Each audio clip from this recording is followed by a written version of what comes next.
Now let us study this another topic which is known as the family of circles. Now what do I mean by family of circles? Of course, there would be two circles, or let's say two lines, or maybe let's say a few points provided to you, and you have to find out a family of circles that can pass through either those 2 points or the intersection of any two circles or lines that have been given to you. Let me show you. So the first category that we study about family of circles is intersection of a circle with a circle. So let's say a circle has been given to you, S1, another circle has been given to you, S2. Now you have to find out the family of circles that pass through these 2 points. Now of course there can be infinite number of circles that can pass through these 2 points. So you have to find out the equation of those family of circles. So the equation of family of circles of intersection points of these two circles is given by S1 plus lambda S2 is equals to 0. Now it is not necessary for you to keep the first circle in the first place and the coefficient lambda with the second circle. You can write it down as S2 plus lambda S1 is equals to 0 as well. That also works. Now generally, how do they ask questions related to this topic? They would give you, let's say, two circles, or you have to somehow find out the family of circles. Once you found out the family of circles, then they would give you certain property about that circle, of a specific circle that they are wanting to find out. And once you satisfy that property in this equation, you would obviously find out the value of lambda, and through that you would get the specific circle that they are asking for. Now second one, let me give you one more information about this. This equation can also be written in this format: lambda S1 minus S2 is equals to 0. Now why do I write this equation in this format? Of course, this is more easy way of writing the same equation which was above. How is that? Because once I do S1 minus S2, I get this axis. I hope you all remember the chord that we used to study. S1 minus S2 is equals to 0. Once I found this line, so S1 plus lambda, let's say this is our equation of a line, S1 plus lambda L is equals to 0. This becomes easier for you to find out the family of a circle. Our second category of family of circle is in almost this format only. Let's say a straight line has been given to you and a circle has been given to you. Now you have to find out the family of circles that pass through the intersection of these 2 points. So of course it is written as S plus lambda L is equals to 0.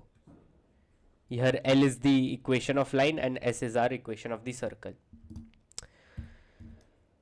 Let us look at a third category. Let's say if a circle has been given to you, a straight line which is a tangent, and they have provided you with the point at which the straight line is tangent. You know the equation of the line, you know the equation of the circle, you know this point that has been given to you. Now you have to find out the family of circles. So the simple way of finding out the family is x minus x1 whole square plus y minus y1 whole square plus lambda L is equals to 0. This is how we find out the family of circles for this one. Now of course here L, if let's say L wasn't provided to you, so L would be somewhat like this: y minus y1 is equals to m x minus x1. Of course you would write it in point format. Here the equation of circle is not given to you. However, they've just mentioned that the circle touches the straight line at a fixed point, and this point is known to you. So you have to find out the family of circles that would pass through this point. So of course there can be infinite circles that can pass through this point. So those infinite circles, they are represented by this equation. Let us look at a fourth way. Let's say a circle is given, 2 points have been given to you, x1 comma y1, x2 comma y2. Now simply you just have to find out the family of circles that would pass through these 2 points. Now that the equation is given as x minus x1 into x minus x2 plus y minus y1, y minus y2 plus lambda L is equals to 0. Now you must be thinking what my L is here. Of course L is nothing but y minus y1 is equals to y2 minus y1 by x2 minus x1 x minus x1. Of course, now since 2 points have been given to me, I join them by a straight line. Now I have a line and a circle, and I have to find out the family of circles that pass through these two intersection points. Now this equation here is almost the equation of a circle, which is in the diameter form almost, and L you can simply find out by 2 points, 2 point formula of the equation that we had studied in straight lines. So this is how family of circles is written. Again, here the same things have been mentioned again. S plus lambda L, well, lambda is a parameter when a circle is given and a line is given, and you have to find out the family of circles that pass through the points of intersection of this line and circle. S plus lambda S dash is equals to 0. Of course, when two circles have been given to you, but it is better to find the equation of the common tangent. Of course, S, if you find out this common chord of these two circles, which is S minus S dash, S1 minus S2 is equals to 0, which we had studied, then it becomes S plus lambda almost L is equals to 0. So this is an easier way for you to find out family of circles. The equation of a family of circles touching a fixed line. A fixed line is given and a fixed point has been given. So this is how you write down. Again, instead of K, you can simply write down lambda. The equation of family of circle passing through 2 points and a line is, so simply using this formula, again K can be written as lambda here, and the 2 points equation, the equation of the line can be written using the 2-point formula that we had studied in straight lines. Let us look at a question to get our concepts clear about family of circles. The equation of the circle through the points of intersection of the circles x square plus y square minus 6x plus 2y plus 4 is equals to 0, and x square plus y square plus 2x minus 4y is equals to minus 6 is equals to 0, and with its center on the line. So I had told you that they would in the question give you one property or one information about the circle that they specifically want to ask. So they have given us this information that the center of that family of circles lie on this line, x is equals to y. So first let us find out the family of circles. We have our S1, which is equal to S1 circle, which is x square plus y square minus 6x plus 2y plus 4 is equals to 0. Our S2 is x square plus y square minus 6, sorry, this wouldn't be equal to 0, we are finding out the S, plus 2x minus 4y minus 6. So I hope you all remember, for two circles we can use this formula of finding out the family of circles. Now instead of this formula, let us use this formula. Of course, this would make our calculations much simpler. So first let us find out S1 minus S2. Let us find out the common chord that exists between these two circles. Subtracting these two equations, x square and y square terms would be cancelled, and we would be left with minus 8x plus 6y plus 10. So this is our S1 minus S2. Now the family of circles that would pass through this line, and any one of these circles you can take, either S1 or S2, it is your choice. We have to find out that family, and that center of that family of circle lies on this line. So S1 plus lambda times of S1 minus S2 is equals to 0. So let us write it down. X square plus y square minus 6x plus 2y plus 4 plus lambda times of minus 8x plus 6y plus 10 is equals to 0. Now from here, let us try to convert this into an equation of circle so that we can find out the center. Let us convert this into the general equation. I hope you all remember the general equation that we had studied. And for a general equation of a circle, the center used to be minus g comma minus f. So let us convert this in this format. So x square and y square would remain as it is.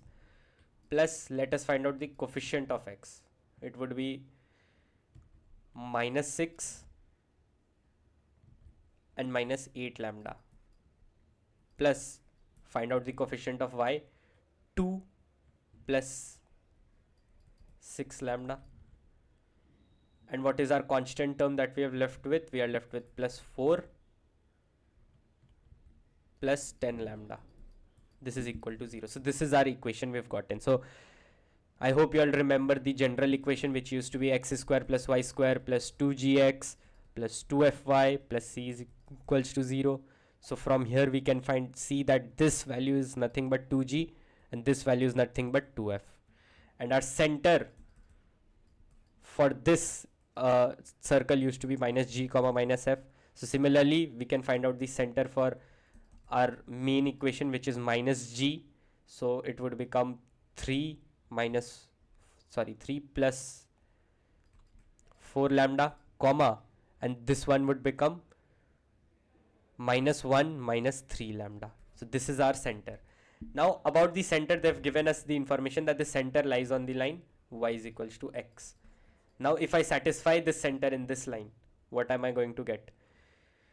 3 plus 4 lambda is equals to minus 1 minus 3 lambda. So from here what do we get? 7 lambda is equals to minus 4 lambda is equals to minus 4 by 7.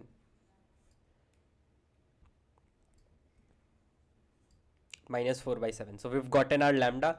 Now simply we can substitute lambda in this equation here, and that would be our equation of circle that passes through the point of intersection of circle S1 and S2 and has its center at y is equals to x. So how would that circle be written? It would simply be written, our answer would be x square plus y square minus 6x plus 2y plus 4 plus lambda minus 4 by 7 times of minus 8x plus 6y plus 10 is equals to 0. So this is our equation of circle that we were trying to find out. So I hope you all must have gotten the concept that family of circles and when we are finding out the family of straight lines is used. Now let us look at another topic, which is our orthogonality of two circles. Now what do we mean by orthogonality? Let's say if there are two circles, of course they intersect each other at some point, 2 points. Let's say at this point of intersection I draw a tangent to this circle, and at this point of intersection I draw a tangent to my other circle as well. If these two tangents are at 90 degrees to each other, then I can say that these two circles are orthogonal. So I hope you are understanding what I'm saying. The angle between these two tangents, the point of intersection of the circle, I draw tangents on both the circles, and if the angle between both the tangents is 90 degrees, then it is known as my orthogonal circles.